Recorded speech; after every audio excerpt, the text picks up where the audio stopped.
Hello friends. मैं अजीत सिंह मार्गदर्शन IAS में आप लोग का बहुत बहुत स्वागत करता हूं।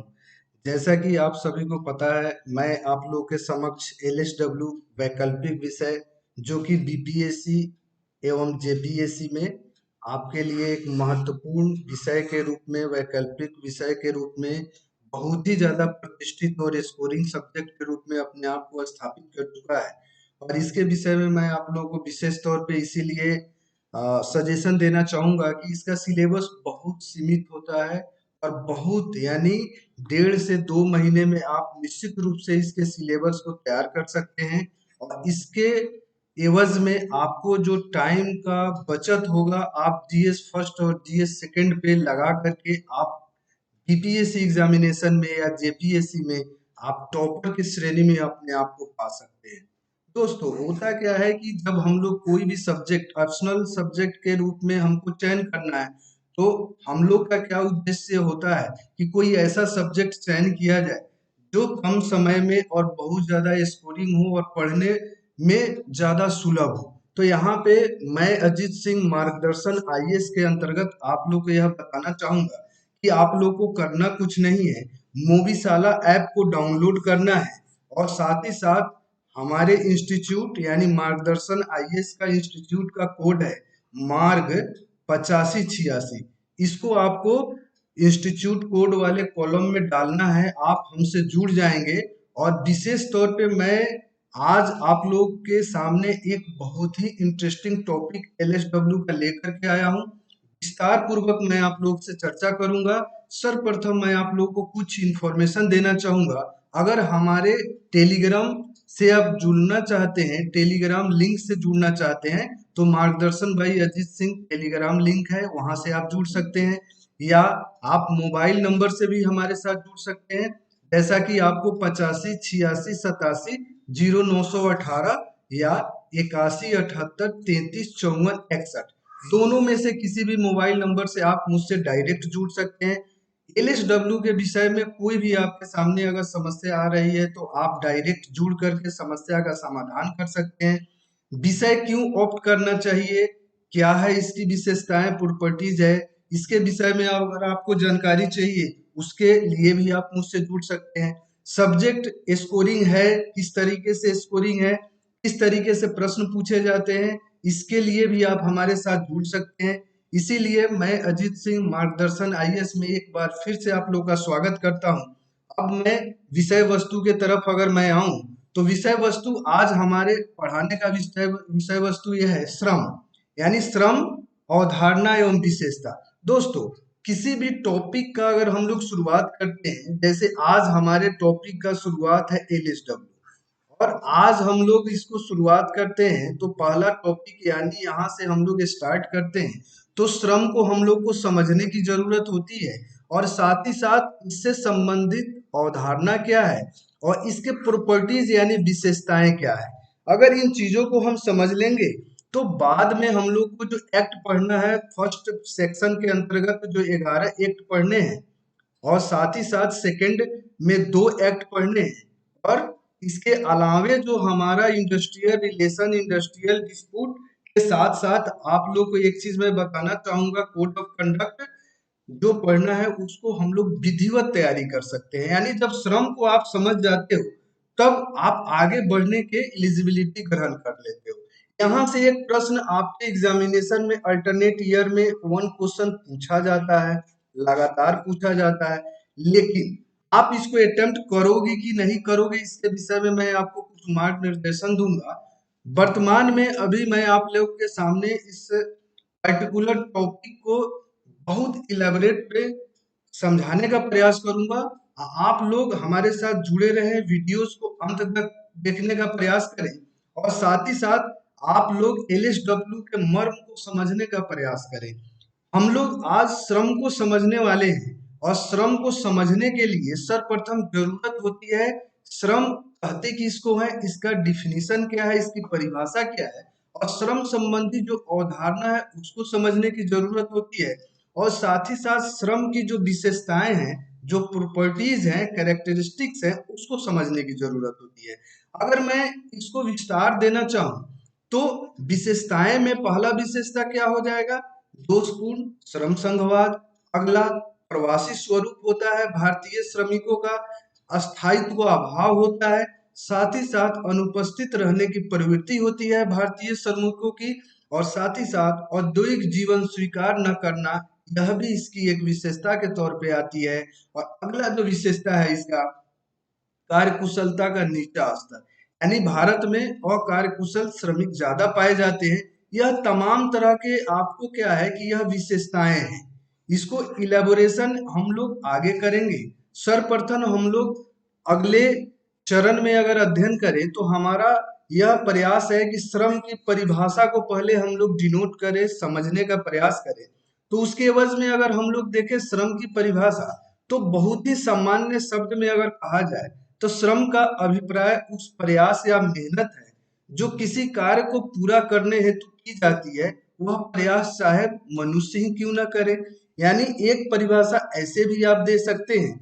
और साथ ही साथ अगर आप थिंकर्स के अनुसार अगर परिभाषा देते हैं जो कि बहुत ही अप्रोप्रिएट माना जाता है, अगर आप एक सर्वोच्च आंसर लिखने की कला में महारत हासिल करना चाहते हैं तो पर्टिकुलर कोई भी सब्जेक्ट हो, उसमें अगर थिंकर्स को अच्छे ढंग से आप एब्जर्व कर लेते हो, उसको समझ लेते हो, उसके बाद आप आंसर राइटिंग करते हो, तो बहुत ज्यादा मार्केट मार्केट आप जो है ना मार्किंग अच्छा से अच्छा प्राप्त कर सकते हो।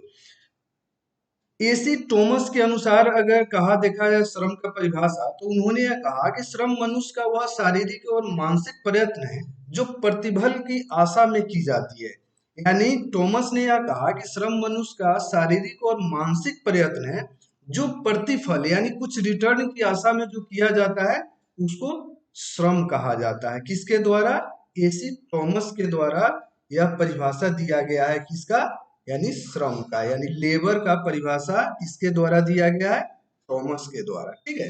अगला अगर हम लोग देखते हैं तो अगले थिंकर्स के विषय में मैं बताऊं आपको, तो प्रोफेसर मार्शल ने क्या कहा है। मार्शल का जो डिफिनीशन है श्रम संबंधी वो यह कहता है, श्रम का अर्थ मनुष्य के आर्थिक कार्यों से है, चाहे वे शारीरिक हो या मानसिक हो। इन्होंने बहुत ही सिंपल तरीके से बोला कि श्रम उसको कहा जाता है जो आर्थिक कार्यों को करे, चाहे वो शारीरिक हो या मानसिक हो। किसी यानी शारीरिक श्रम हो या मानसिक श्रम हो, उसको हम लोग श्रम के दायरे में रखेंगे। और एक विद्वान है पीगू, यानी प्रोफेसर पीगू ने श्रम संबंधी क्या परिभाषा दिया, उसको अगर हम लोग अध्ययन करेंगे तो हम पाएंगे श्रमिक परिश्रम जिसे द्रव्य द्वारा मापा जा सकता है श्रम कहलाता है। और साथ ही साथ केएन क्रॉस के शब्द में यह कहा जाए, समाज की दृष्टि से श्रम उत्पादन साधनों में श्रम एक महत्वपूर्ण श्रम का साधन है। कहने का मतलब यह है कि उत्पादन में जब आप श्रम को करते हो तो उसको भी आप देखोगे केएन क्रॉस के शब्द में वह श्रम के दायरे में आता है। ठीक है।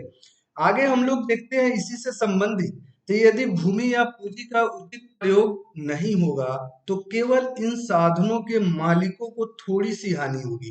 कहने का तात्पर्य यह है कि अगर भूमि जो कि श्रमिक से संबंधित नहीं होता है, जो कि प्रबंधक से संबंधित होता है, अगर उसका प्रयोग या पूंजी जो कैपिटल जो प्रबंधक से संबंधित होता है उसका अगर प्रयोग नहीं भी होता है तो बहुत ज्यादा अंतर नहीं पड़ता है। लेकिन श्रम का उचित प्रयोग नहीं होगा तो वह बेरोजगार रहता है या उससे अत्यधिक कार्य लेकर उसका शोषण किया जाता है। तो इससे पुरुष एवं स्त्रियों में हीनता और निर्धनता फैलती है तथा सामाजिक जीवन के ढर्रे में भी गिरावट आती है।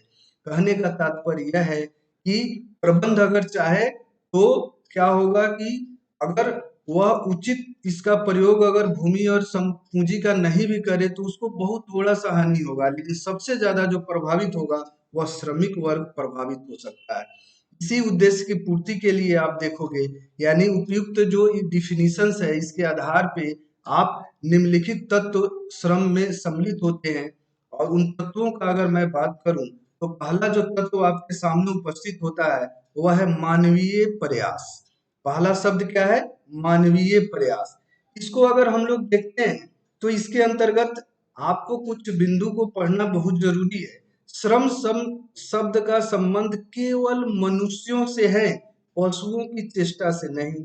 उदाहरण के लिए हल खींचने वाला बैल तांगा खींचने वाला घोड़ा, रात भर चौकसी भरने वाला कुत्ता, सभी चेष्टा करते हैं, परंतु उन्हें हम श्रम नहीं कह सकते हैं। श्रम के केवल मानवीय प्रयासों को ही शामिल किया जाता है।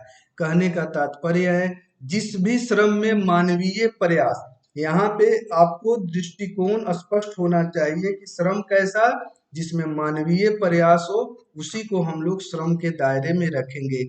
इसीलिए श्रम का जो प्रथम बिंदु अध्ययन हम लोग कर रहे हैं, उसको हम लोग मानवीय प्रयास के अंतर्गत रखते हैं। ठीक है, यहाँ तक किसी भी बच्चे को अगर कोई समस्या है तो फोन के द्वारा, जो कि 85 86 87 0918 है, कांटेक्ट कर सकते हैं, या मेरे टेलीग्राम लिंक को आप मार्गदर्शन IAS by Ajit Singh Telegram link है, वहां से आप ज्वाइन कर सकते हैं। वहां आप मैसेज के थ्रू मुझसे अपने जो भी मन में अगर कोई आपके विषयगत कोई भी समस्या हो तो उसको आप समझ सकते हैं।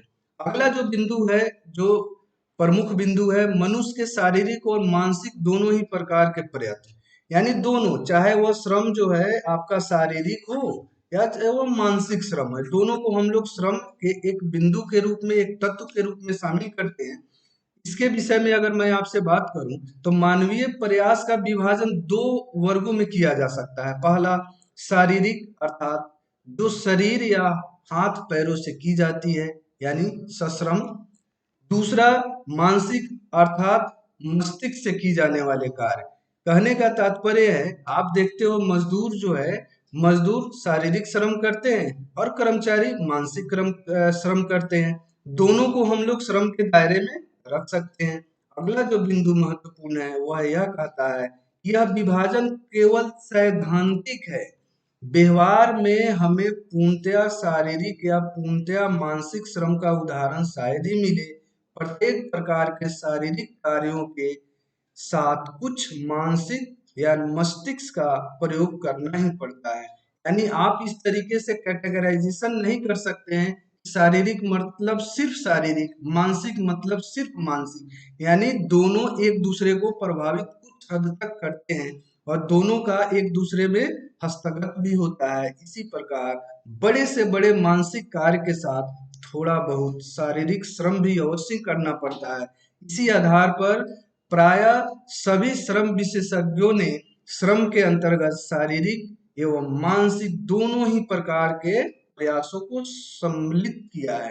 यानी यह स्पष्ट होता है, दूसरा तत्व जो आपको यह कहा जाता है, दूसरा तत्व यह कह रहा है कि मनुष्य शारीरिक श्रम करे या मानसिक श्रम करे, वह भी एक श्रम के तत्व के रूप में उसको जाना जाता है।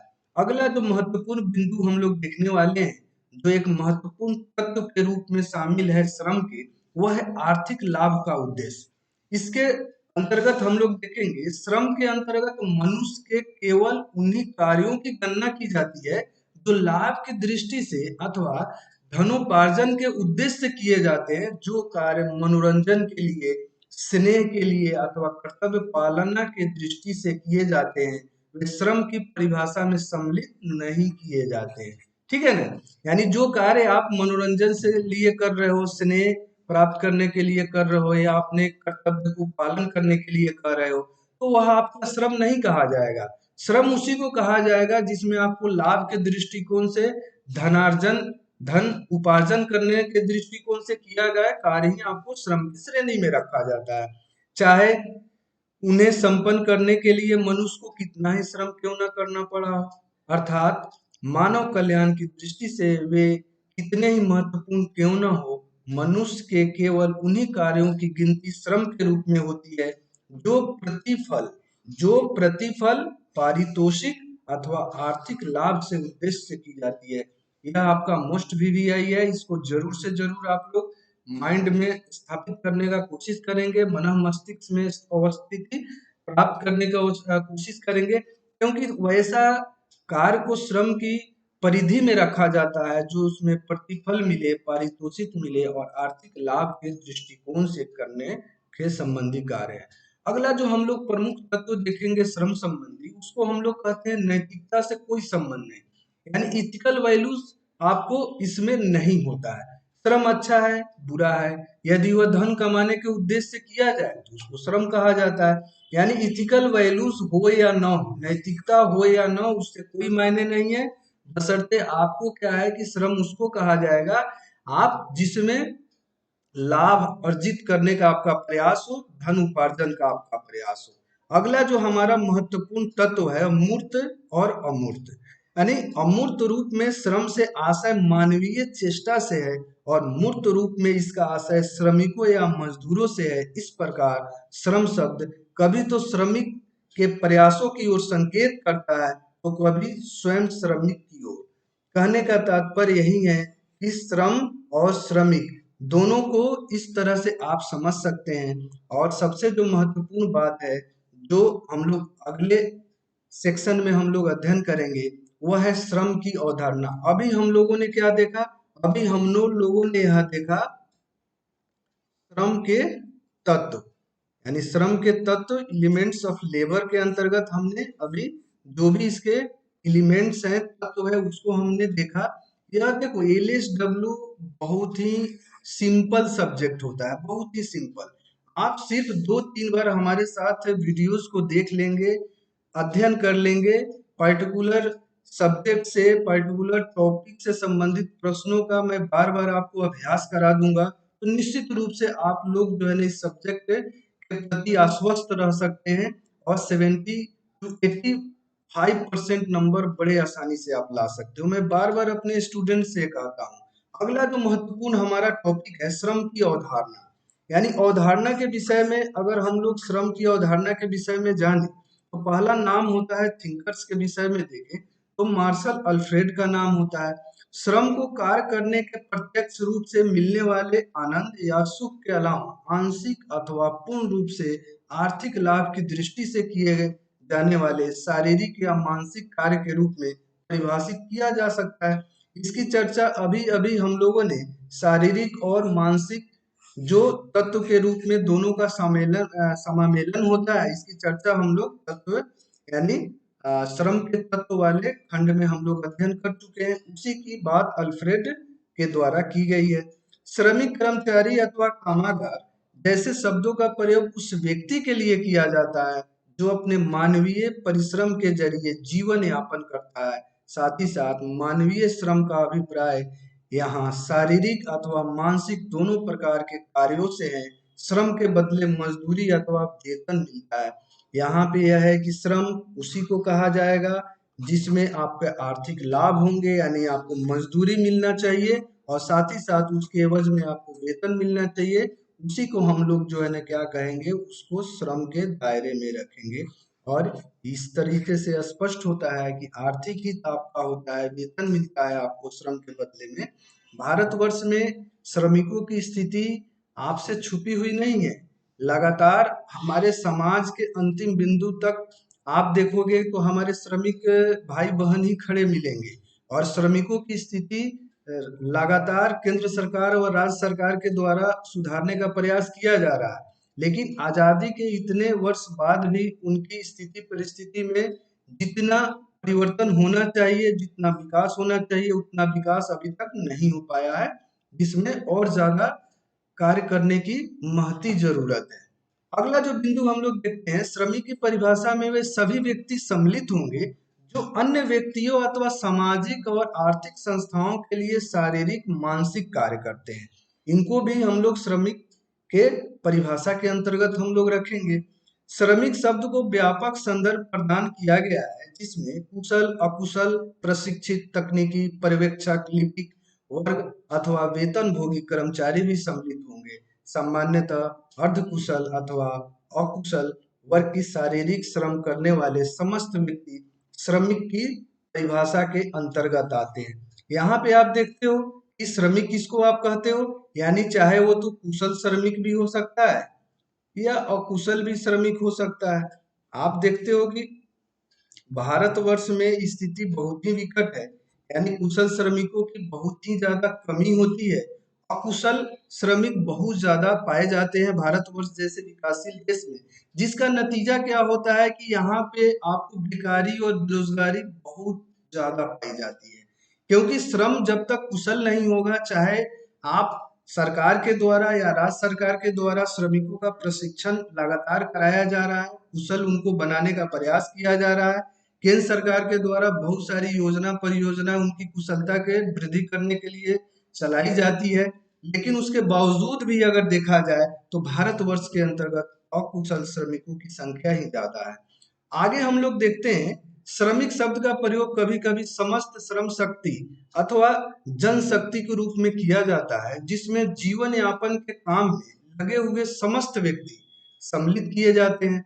लेकिन इस श्रम शक्ति में वे लोग सम्मिलित नहीं किए जाते हैं जो जीविका कमाने के काम पर नहीं लगे हुए हैं। जैसे आप उसको श्रमिक नहीं कहोगे, जैसे घरेलू कामकाज कोई अपना काम कर रहा है, घर का कार्य कर रहा है, चाहे वो पुरुष हो या महिला हो या बच्चा हो या बूढ़ा हो, तो इसको आप श्रमिक के श्रेणी में नहीं लाओगे। यानी यहाँ पे वह आर्थिक लाभ के उद्देश्य से काम नहीं कर रहा है, ठीक है ना। इस तरीके से इसको आप श्रमिक के दायरे में नहीं लाएंगे। इस संदर्भ में श्रम वस्तुतः मानवीय साधनों का पर्यायवाची है। श्रम की अवधारणा विभिन्न सामाजिक राजनीतिक मान्यताओं तथा विचारधाराओं से जुड़ी हुई है। इस तरीके से स्पष्ट होता है कि चाहे वो सामाजिक राजनीतिक मान्यता या विचारधारा हो, सभी से श्रमिक जुड़े हुए हैं, श्रम जुड़ा हुआ है। आगे हम लोग देखते हैं, पश्चिम देशों के संबंध में अगर हम लोग देखें, असेसमेंट करें, तो पश्चिमी देशों में औद्योगिक क्रांति के परिणाम स्वरूप तथा पूंजीवादी व्यवस्था के अभ्युदय के साथ, यानी उद्भव के साथ, मांग और पूर्ति के सिद्धांत के अनुसार, जैसे एडम स्मिथ का डिमांड एंड सप्लाई आप देख रहे हो ना, यहाँ पे मांग और पूर्ति, डिमांड एंड सप्लाई का जो सिद्धांत जो कि एडम स्मिथ के द्वारा दिया गया था, श्रम को वस्तु के रूप में देखा जाने लगा, जिसे तत्कालीन अर्थशास्त्रियों ने श्रम को वस्तु रूपी अवधारणा के रूप में संबोधित किया। कहने का यहाँ यह तात्पर्य है, श्रम को वस्तु रूपी यानी एक वस्तु के रूप में, एक एंटिटी के रूप में देखा जाने की प्रवृत्ति शुरू हुई। इसके विपरीत अंतरराष्ट्रीय श्रम संगठन आईएलओ, जिसको आप लोग कहते हो ना आईएलओ, ये भी हम लोग को पढ़ना है। इसके एलएसडब्ल्यू के अंतर्गत अंतरराष्ट्रीय श्रम ऑर्गेनाइजेशन आईएलओ को भी हम लोग को विस्तृत रूप से पढ़ना है। मोस्ट वीवीआई टॉपिक होता है, इसको मैं लेकर के आपके लिए बहुत ही सिंपल लैंग्वेज में बहुत ही ज्यादा अच्छे तरीके से इसको डिफाइन करूंगा। तो आईएलओ ने जो 26वीं बैठक हुआ, उसमें कहा गया, फिलाडेल्फिया घोषणा पत्र के अंतर्गत इन बिंदुओं को विचार किया गया और कहा गया श्रम कोई वस्तु नहीं है। यानी बात यह स्पष्ट हो गया कि श्रम को आप वस्तु नहीं मान सकते हैं। जैसा कि आपको यहाँ पे औद्योगिक क्रांति में, जो कि ब्रिटेन के अंतर्गत औद्योगिक क्रांति हुई, उस समय भारत आपको क्या था, ब्रिटेन के अंतर्गत औपनिवेशिक ढांचे के अंतर्गत शासित था। भारत औपनिवेशिक राज्य था ब्रिटेन का, और जितने भी भारतीय संसाधन थे सभी मातृ देश यानी ब्रिटेन के हितों की पूर्ति के लिए, यानी एक समय देखोगे उस समय औपनिवेश काल में तो ब्रिटेन में औद्योगिक क्रांति हो रही थी, और भारत में यहाँ के जो कामगार थे, यहाँ के जो कुटीर उद्योग थे, वे सभी नष्ट होते जा रहे थे। यानी भारत के लोगों का जीवन बहुत ही ज्यादा दर्दनाक होता जा रहा था। और इसके दूसरे जो मातृ देश था, जो कि भारत के ऊपर औपनिवेशिक शासन से शासित होता था, वहां पे औद्योगिक क्रांति हो रही थी। यानी भारत के जितने भी संसाधन थे सभी निचोड़ करके और अंग्रेज अपने देश में औद्योगिक क्रांति में इसका इस्तेमाल कर रहे थे। आगे हम लोग देखते हैं, मांग और पूर्ति के सिद्धांत के अनुसार खरीद और फरोख्त की वस्तु नहीं माना जा सकता है। डिमांड सप्लाई के द्वारा श्रम को खरीद फरोख्त की वस्तु जो है मानने से इनकार कर दिया गया। आईएलओ, जो कि आपको श्रमिकों से संबंधित सर्वोच्च संस्थान है, आप श्रम की एक अन्य अवधारणा उसकी मशीनी अवधारणा है, जिसके अनुसार उद्योगपति श्रमिकों को एक मशीन की भांति काम करने वाला औजार समझता है। देखो, कभी भी आप देखोगे इन सब अवधारणा जो जो भी यहाँ पे देखोगे, जो उद्योगपति जो श्रमिक को मान लेते हैं कि यह एक औजार की तरह है, जितना इस्तेमाल मैक्सिमम इस्तेमाल करना हो कर सकते हैं, ज्यादा से ज्यादा उत्पादन कर सकते हैं, अपने उत्पादन में वृद्धि करके मार्केट में अपने सामान को पहुंचा सकते हैं। लेकिन यह मानवीय दृष्टिकोण से कतई उचित नहीं ठहराया जा सकता है। इसी की परिणति अगर मैं बताऊं तो श्रम की मशीनी धारणा के फलस्वरूप धीरे धीरे परोक्ष दृष्टिकोण का विकास हुआ। इसके साथ ही अन्य अवधारणा का जन्म हुआ, जिसे श्रम की मानवीय अवधारणा, इसी की चर्चा मैं आपसे कह रहा था। यानी श्रम को आप क्या औजार के रूप में श्रमिक को नहीं मान सकते हो, क्योंकि यहाँ पे ह्यूमन बीइंग है और मानवीय कल्याण और मानव के जो मूलभूत अधिकार होते हैं, एक मानव होने के नाते उनको जो मूलभूत अधिकार मिलता है उससे आप अलग उसको नहीं कर सकते हैं। तो मानवीय अवधारणा का विकास हुआ और इस अवधारणा के अनुसार श्रमिकों का मानवीय पक्ष उजागर हुआ और साथ ही साथ मानव के रूप में उन्हें कतिपय मानवीय अधिकार माने ह्यूमन राइट्स प्रदान किए गए। आप श्रमिकों भारतवर्ष के अंतर्गत जो संविधान है वह एक सामान्य नागरिक को उतना ही अधिकार देता है जितना श्रमिकों को अधिकार देता है। इस तरीके से आप किसी भी दृष्टिकोण से श्रमिकों के साथ किसी भी तरीके का गलत व्यवहार आप नहीं कर सकते हैं। यानी समानता का व्यवहार आपको करना पड़ेगा। जो भी प्रबंधक है, जो उद्योगपति है, श्रमिकों के साथ एक उचित और समीचीन व्यवहार करना अनिवार्य होगा। इस दृष्टि के अनुसार श्रमिकों को मशीन के पुर्जे के समान न देखा जाए और उसे मानवीय दृष्टिकोण से आंका जाना चाहिए। औद्योगिक जनतंत्र की भावनाओं के अनुसार समाज की आवश्यकताओं तथा उनके व्यापक हितों को भी दृष्टिगत रखा जाने लगा। यहाँ पे औद्योगिक जनतंत्र यानी औद्योगिकरण तो होगा, जैसे आप देखते हो हमारे यहाँ जैसे लोकतंत्र है, लोकतंत्र भारतवर्ष लोकतंत्र है और इसी को हम लोग क्या कहते हैं, जनतंत्र कहते हैं। यानी जनता का तंत्र है, यानी दोनों में सबसे ज्यादा अगर शक्तिशाली कोई है तो वह आपका जनता है, आप सभी हैं, हम लोग हैं, ठीक है ना। यानी जनता सर्वोच्च शक्तिशाली होता है।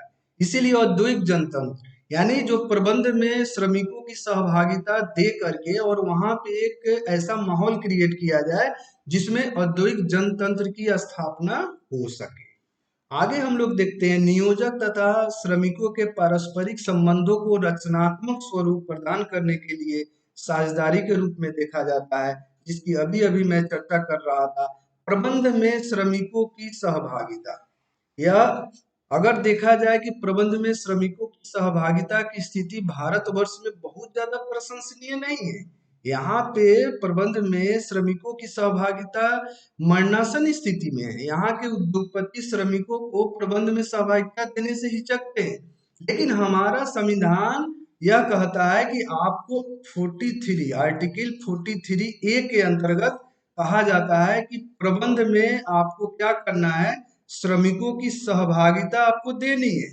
और इसी का नतीजा है कि कम ही मात्रा में सही, लेकिन उद्योगपति औद्योगिक घराने प्रबंध में श्रमिकों का यानी औद्योगिक जनतंत्र की स्थापना करने के उद्देश्य से आपको प्रबंध में श्रमिकों की सहभागिता देने के लिए राजी हुए हैं, जो कि अनुच्छेद 43A के अंतर्गत है। कभी भी देखो, कभी भी एक अच्छा आंसर राइटिंग तभी हो सकता है जब आपको सामने कोई भी या सुप्रीम कोर्ट का कोई डिसीजन हो या आपके सामने कोई भी संविधान परक कोई भी आर्टिकल्स आता हो तो आप उसको कोट करेंगे, अंडरलाइन करेंगे, अच्छे तरीके से आप एक्सप्लेनेशन के साथ आप लिखेंगे तो बहुत अच्छा आपका प्रभाव पड़ेगा। वैज्ञानिक समाजवाद के प्रणेता एवं साम्यवादी दर्शन शास्त्री कार्ल मार्क्स ने श्रम की अवधारणा के संदर्भ में क्रांतिकारी विचार प्रस्तुत किए। उनके अनुसार भौतिक विकास के क्रम में श्रम की सर्वाधिक महत्ता है। आप लोग को सरवरा क्रांति के विषय में आप लोग को पता होगा, कार्ल मार्क्स का दिया हुआ, यानी जो भी विश्व के सभी श्रमिक एक साथ आ जाए, यानी श्रम पे सबसे ज्यादा अगर जोर देने वाला कोई भी चिंतक है तो उसको हम लोग नाम किस नाम से जानते हैं, कार्ल मार्क्स के नाम से जानता है। और यह भी समाजवादी अर्थव्यवस्था को स्थापित करना इनका परम उद्देश्य था। इसलिए इनको कहा जाता है कि श्रम, इनके द्वारा कहा गया कि श्रम का सर्वाधिक महत्व है। उनके अनुसार पूंजीपति वर्ग श्रमिकों का शोषक है। वे एक तरीके से यह मान के चलते हैं कि जो पूंजीपति, जो कैपिटलिस्टिक इकोनॉमी वाला जो देश होता है या जो पूंजीपति वर्ग होता है वो श्रमिकों का शोषण ही करता है। यानी यह प्री डिफाइंड इनके मन में था कि जो भी पूंजीपति होगा वो श्रमिकों का शोषक ही होगा। अतः इसमें पारस्परिक संघर्ष स्वाभाविक है और इस संदर्भ को उन्होंने वर्ग संघर्ष कहा। यानी इन्होंने कहा कि वर्ग संघर्ष की स्थिति इन्होंने इस तरीके से डिफाइन किया कि एक तरफ जो है ना आपका पूंजीपति वर्ग होगा पूंजीपति वर्ग, और दूसरा जो है ना दूसरे तरफ आपका वर्ग होगा श्रमिक वर्ग, और दोनों एक दूसरे के प्रतिकूल होंगे। यानी आप देख रहे हो कि इसी को समाप्त करने के लिए प्रबंध में श्रमिकों की भागीदारी की बात की जा रही है, औद्योगिक जनतंत्र स्थापित करने की बात की जा रही है, और कार्ल मार्क्स के द्वारा यह कहा जा रहा है कि वर्ग संघर्ष की स्थिति पैदा होती है, जो कि पूंजीपति और श्रमिक वर्ग दोनों एक दूसरे के विपरीत व्यवहार करते हैं। श्रम समस्याओं के समाधान के रूप में उन्होंने पूंजीवादी के पतन की अवधारणा प्रस्तुत की और समाजवादी व्यवस्था में श्रम के महत्व को और अधिक उजागर किया। जैसा कि मैं पूर्व में बता चुका हूँ, ये पूंजीवादी व्यवस्था के घोर आलोचक थे और समाजवादी व्यवस्था के घोर समर्थक थे। उनका यह मानना था कि समाजवादी व्यवस्था श्रमिक दृष्टिकोण से बहुत ही महत्वपूर्ण होती है, और इस व्यवस्था के अंतर्गत जो श्रमिक वर्ग होता है उनके संबंध में जो कल्याणकारी कार्य होता है वह साम्यवाद में ज्यादा हो सकता है। इसीलिए वे लोग जो कार्ल मार्क्स थे पूंजीवाद का ये हमेशा विरोध करते थे, और इनके द्वारा समर्थन किया जाता था वह था समाजवादी व्यवस्था। ठीक है ना। अतः उन्होंने मानवीय मूल्यों पर आधारित सामाजिक व्यवस्था पर बल दिया, यानी सबसे ज्यादा इनके मूल में श्रम कल्याण था, और इस तरीके से उन्होंने यह स्थापित करने की कोशिश की कि सामाजिक व्यवस्था आपको मानवीय मूल्यों पे आधारित होनी चाहिए। अगला जो हम लोग देखते हैं बिंदु, वह है भारतीय श्रम की विशेषता। हम लोग अभी अवधारणा, यानी हम लोगों ने सर्वप्रथम जब मैं शुरुआत किया तो श्रम के तत्व हमने देखा, एक एक बिंदु एक एक एक्सप्लेनेशन देखा, पहला बिंदु। दूसरा जो है ना हमने क्या देखा, श्रम की अवधारणा, अवधारणा हम लोगों ने देखा।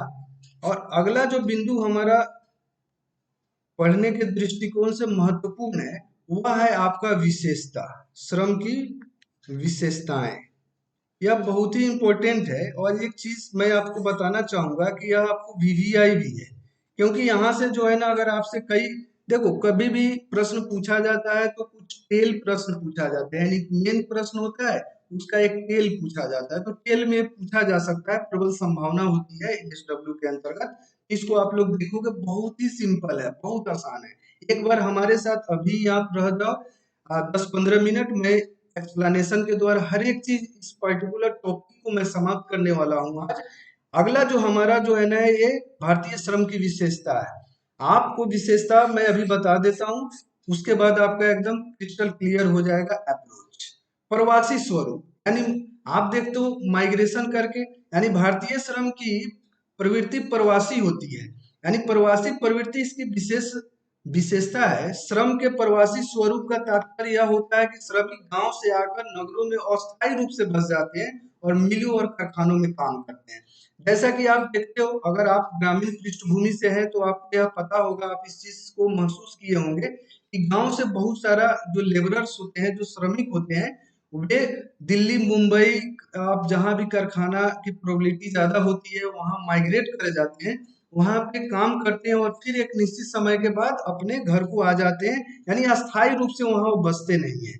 वे औद्योगिक नगरों में अस्थायी रूप से नहीं रहना चाहते, अपने गांव के संबंध बनाए रखना चाहते, गांव में उनका आना जाना लगा होता है। अनेक श्रमिक तो गांव में ही अपने परिवार छोड़कर जाते हैं और अवकाश प्राप्त कर अथवा काम पर अनुपस्थित रहकर गांव चले आते हैं।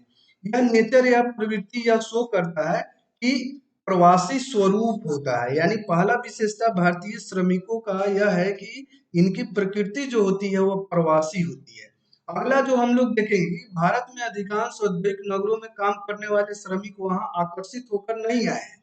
जनसंख्या में वृद्धि के कारण भूमि पर बढ़ते हुए जनभार से उत्पन्न प्रच्छन्न बेरोजगारी ने विवश होकर उन्हें गांव छोड़ने के लिए मजबूर किया। इस प्रकार वे शहरों में धकेले जाते हैं, वहां खींच करके नहीं जाते हैं।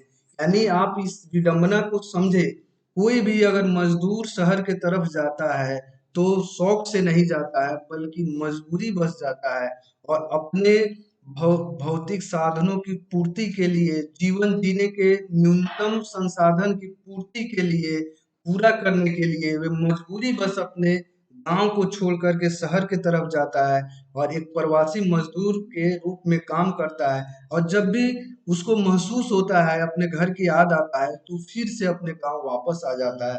प्रवासी मजदूर एक इसका मेरिट्स यानी जो है ना, हम लोग विशेषता प्रॉपर्टीज देखे। दूसरा इसका विशेषता अस्थायित्व का अभाव, यानी जो है लैक ऑफ स्टेबिलिटी होता है, यानी एक जगह ये लोग रुकते नहीं है।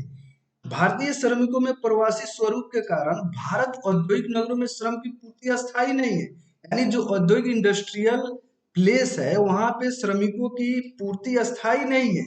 कभी बहुत ज्यादा श्रमिक आ जाते हैं, कभी श्रमिकों की कमी हो जाती है।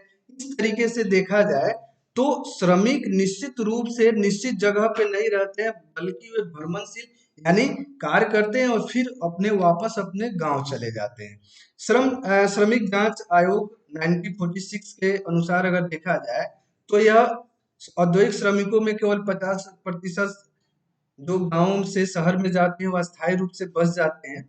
और अभी के समय में वर्तमान में अगर असेसमेंट किया जाए तो यह 50% के दायरा निश्चित रूप से बढ़ा है। और यह अब देखोगे तो वर्तमान स्थिति कुछ हद तक अगर देखा जाए तो औद्योगिक नगर के लिए यानी औद्योगिक इंडस्ट्री के लिए थोड़ा सा अस्थायित्व लिए प्रतीत होता है। भारत सरकार के श्रमिक अब भारत के विभिन्न औद्योगिक नगरों में 60 से 90% श्रमिक अस्थायी रूप से बस गए हैं। इसी की मैं बात कर रहा था। अब श्रमिक जहां जाते हैं वहीं पे आपको अस्थायी रूप से रहना शुरू कर देते हैं, परिवार के साथ जाते हैं। औद्योगिक श्रम की पूर्ति में काफी अस्थायित्व रहता है। श्रमिक जब आपको इंडस्ट्री के आसपास रहेंगे तो आपको श्रमिकों की पूर्ति निश्चित रूप से होगी। इस दृष्टिकोण से देखा जाए तो अब स्थिति में परिवर्तन हुआ है। अगला जो महत्वपूर्ण विशेषता मैं आप लोगों को बताने वाला हूँ वह है अनुपस्थित रहने की प्रवृत्ति। भारतीय श्रमिकों के विषय में एक बहुत ही एक तरीके से दोषपूर्ण प्रवृत्ति मैं कहना चाहूं तो ज्यादा समीचीन शब्द होगा, अनुपस्थित रहने की प्रवृत्ति होती है, काम से अनुपस्थित रहने की। अगर जापान में आप जो देखोगे तो वहां के श्रमिक कभी भी अनुपस्थित रहना पसंद नहीं करेंगे, जो भी डेवलप कंट्री की अगर मैं बात करूं। लेकिन भारतीय, क्योंकि भारत एक विकासशील देश है, यहाँ पे लाइबिलिटीज अलग अलग प्रकृति का होता है, इसलिए यहाँ के जो श्रमिक होते हैं वो अनुपस्थित रहने की प्रवृत्ति से ग्रसित होते हैं। इस दृष्टिकोण से अगर मैं आप लोगों से बात करना चाहूँ तो भारतीय औद्योगिक श्रमिकों में काम पर अनुपस्थित रहने की प्रवृत्ति 10 से 12% के बीच है। यह पश्चिम देशों में उपस्थित दरों से कहीं अधिक है। अगर सपोज करो 100% में आपको आपको 12% से अगर ज्यादा लोग अनुपस्थित, जो श्रमिक अनुपस्थित रहे, तो उस कारखाने का, उस मिल का क्या होगा, यानी उसके उत्पादन क्षमता में निश्चित रूप से प्रतिकूल परिवर्तन होगा। ठीक है ना। इस तरीके से अगर देखा जाए तो भारत सरकार के लेबर ब्यूरो, यानी जो लेबर ब्यूरो है भारत सरकार के अंतर्गत, उसके अनुसार अगर देखा जाए तो अनुपस्थिति दर ऊंची होने के कारण बीमारी में, दुर्घटना, सामाजिक धार्मिक संस्कार तथा छुट्टी के अतिरिक्त अवकाश की आकांक्षा अधिक महत्वपूर्ण कारण है। यानी यहाँ पे मैं पहले ही बताया कि यहाँ के सामाजिक ताना बाना इस तरीके का है, लाइबिलिटीज इस तरीके का है कि निश्चित रूप से हमारे श्रमिक के अवकाश की जो प्रवृत्ति है वो बढ़ जाती है। यानी वे लोग कार्य से अनुपस्थित चाहे जाने अनजाने रूप में निश्चित रूप से होते ही होते हैं, क्योंकि यहाँ की सामाजिक परिदृश्य इस तरीके का है। श्रम जांच समिति के अनुसार रात की पाली में अनुपस्थिति दर दिन की पाली में अनुपस्थित दर से ऊंची रहती है। इसका संभवतः एकमात्र कारण है रात की पाली में काम करना दिन की पाली से अधिक कष्टदायक होता है। क्योंकि आप इस तरीके से देख सकते हो कि भारत के लोग जो होते हैं रात में सोते हैं और दिन में कार्य करते हैं। इस प्रवृत्ति को आप उलट कर दोगे तो निश्चित रूप से दिन में सोना और रात में कार्य करना भारतीय श्रमिकों के लिए चैलेंजिंग होता है, चुनौतीपूर्ण होता है।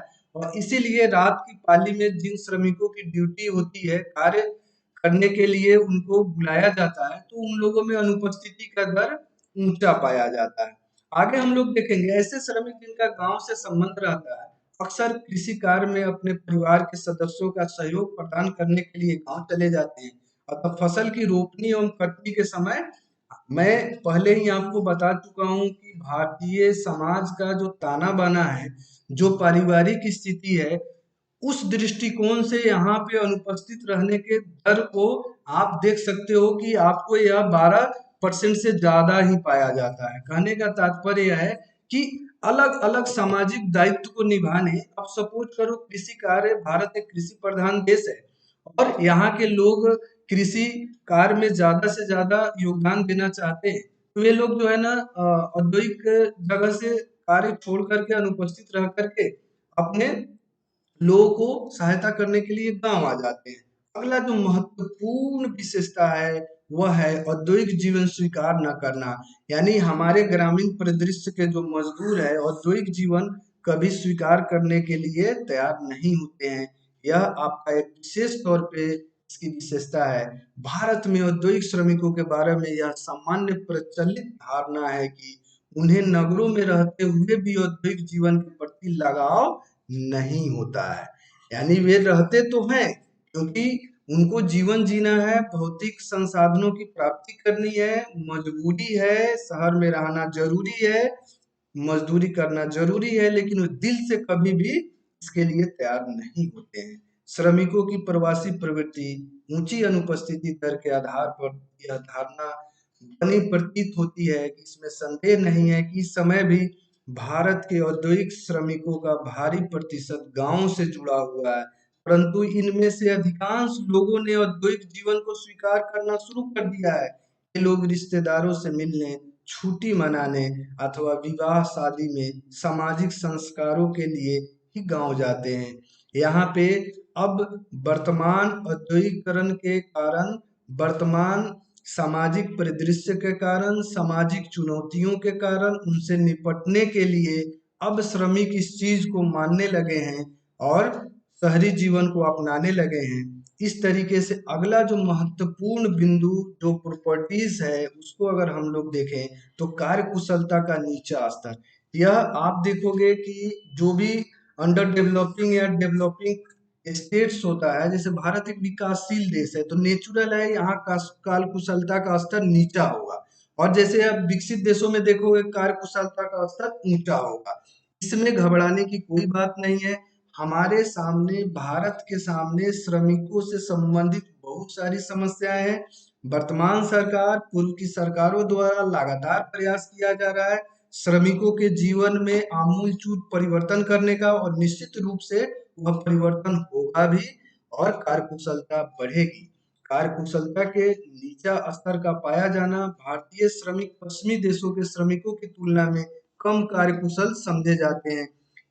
उसकी प्रति घंटा उत्पादकता थोड़ी है, इसमें एकमात्र कारण है कार्यकुशलता का नीचा होना। यानी ये लोग इफिशियंट नहीं होते हैं, ये लोग कार्यकुशल नहीं होते हैं, जिसका नतीजा यह होता है कि इनका कार्य करने का दल निम्न होता है। परंतु कुछ विशेषज्ञ भारतीय श्रमिकों के निम्न उत्पादकता के लिए, अब देखो किसको, जैसे अकुशल प्रबंधन को भी जिम्मेवार ठहराया जाता है। यहाँ प्रबंधन है वह भी अकुशल है।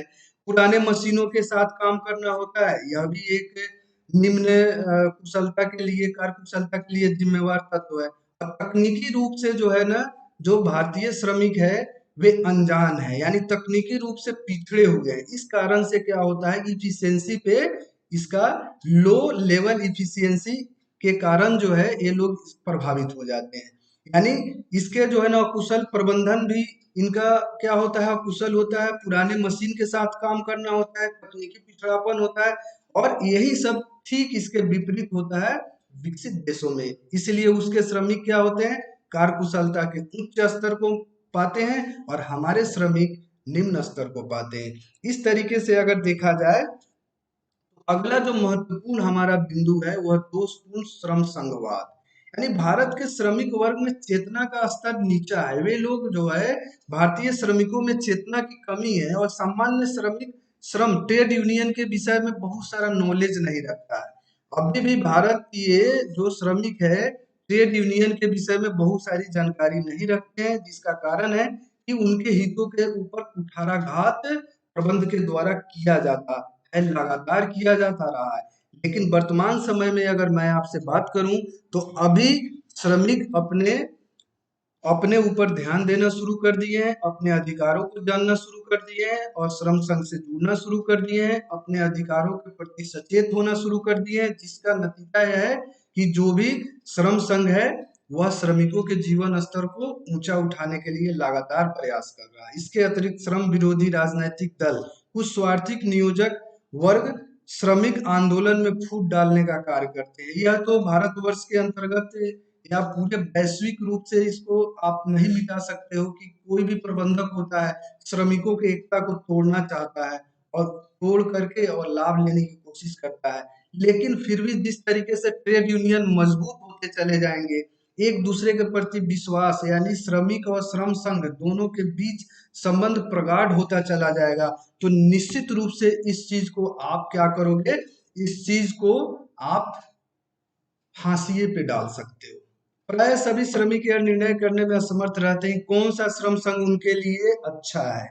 अब यह समस्या से निजात पाने की दिशा में श्रम संघ आगे बढ़ रहे हैं।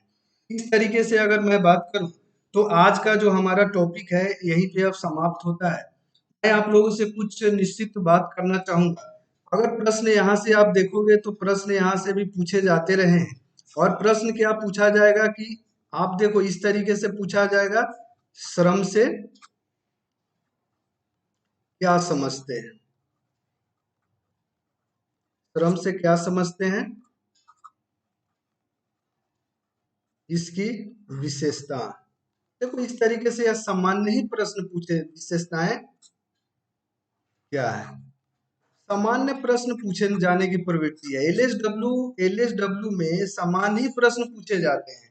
यहाँ या तो विशेषता पूछा जा सकता है या इसके तत्व पूछे जा सकते हैं, ठीक है ना। इस तरीके से आप इस चीज के लिए स्पष्ट रूप से मानसिक रूप से मजबूत रहें। प्रश्नों का लगातार जो भी मैं आपको बता रहा हूँ एलएसडब्ल्यू के अंतर्गत, आप इसको, इसके नेचर को, इसकी प्रकृति को समझने का प्रयास करें। बार बार अभ्यास के द्वारा अपनी लेखन शैली को मजबूत करने का प्रयास करें। और निश्चित रूप से यहाँ पे इतना ज्यादा सिलेबस इतनी ज्यादा छोटा है कि आप इसको बहुत जल्द तैयार मैं करवा दूंगा आप लोगों को। आप लोग का एक चीज और मैं बताना चाहूंगा कि यहाँ पे मोविशाला के अंतर्गत आप देखोगे कि मेरा मार्ग मार्गदर्शन आईएएस, मार्गदर्शन आईएएस के अंतर्गत इस वीडियोस को आप देख रहे हैं, मार्गदर्शन आईएएस बाय अजीत सिंह। ठीक है दोस्तों, मार्गदर्शन आईएएस बाय अजीत सिंह के अंतर्गत आप इस वीडियोस को देख रहे हैं। आप इस वीडियोस को मोविशाला के अंतर्गत भी आप मोविशाला ऐप को डाउनलोड कर सकते हैं। और डाउनलोड करने के बाद जो मेरे इंस्टीट्यूट का कोड है मार्ग 8586, इसको इंस्टीट्यूट कोड डाल करके आप रजिस्ट्रेशन करा सकते हैं अपना और हमारे साथ जुड़ सकते हैं, यानी मार्गदर्शन आईएएस भाई अजीत सिंह के साथ जुड़ करके और पूरा सिलेबस एलएसडब्ल्यू का निश्चित रूप से यहाँ से प्राप्त कर सकते हैं।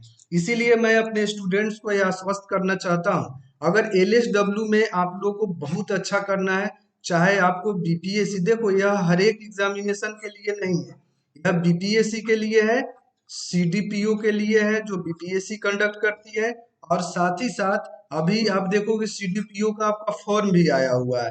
जो स्टूडेंट इस फॉर्म को फिल किए हैं उनके लिए एलएसडब्ल्यू बहुत ही महत्वपूर्ण सब्जेक्ट है और इसके द्वारा वे लोग जो है ना निश्चित रूप से टॉपर भी बन सकते हैं। इसीलिए आज ही हमारे साथ जुड़ जाएं, आप लोग यथाशीघ्र जुड़ जाएं। टोटल आप लोग को पूरा फुल सिलेबस एलएसडब्ल्यू का सेक्शन फर्स्ट और सेक्शन 2 दोनों प्रोवाइड कराऊंगा और सीडीपीओ वाले तो निश्चित रूप से जुड़ जाएं। और अगला जो है जिस कमीशन में यह पूछा जाता है वह जेपीएससी, यानी जेपीएससी और बीपीएससी दोनों यहाँ मात्र 2 जगहों पे जो है ना आपका एलएसडब्ल्यू सब्जेक्ट है, ठीक है। इसीलिए बहुत ही जो सिलेक्टेड लड़के होते हैं जो सब्जेक्ट के प्रति बहुत ज्यादा सब्जेक्ट के साथ अपने एम्बिशन को प्राप्त करना चाहते हैं, वैसे लोग हमारे साथ जुड़ सकते हैं। और साथ ही साथ मार्गदर्शन आईएएस बाय अजीत सिंह को आप लोग सब्सक्राइब जरूर कर लेंगे, सब्सक्राइब भी कर लेंगे।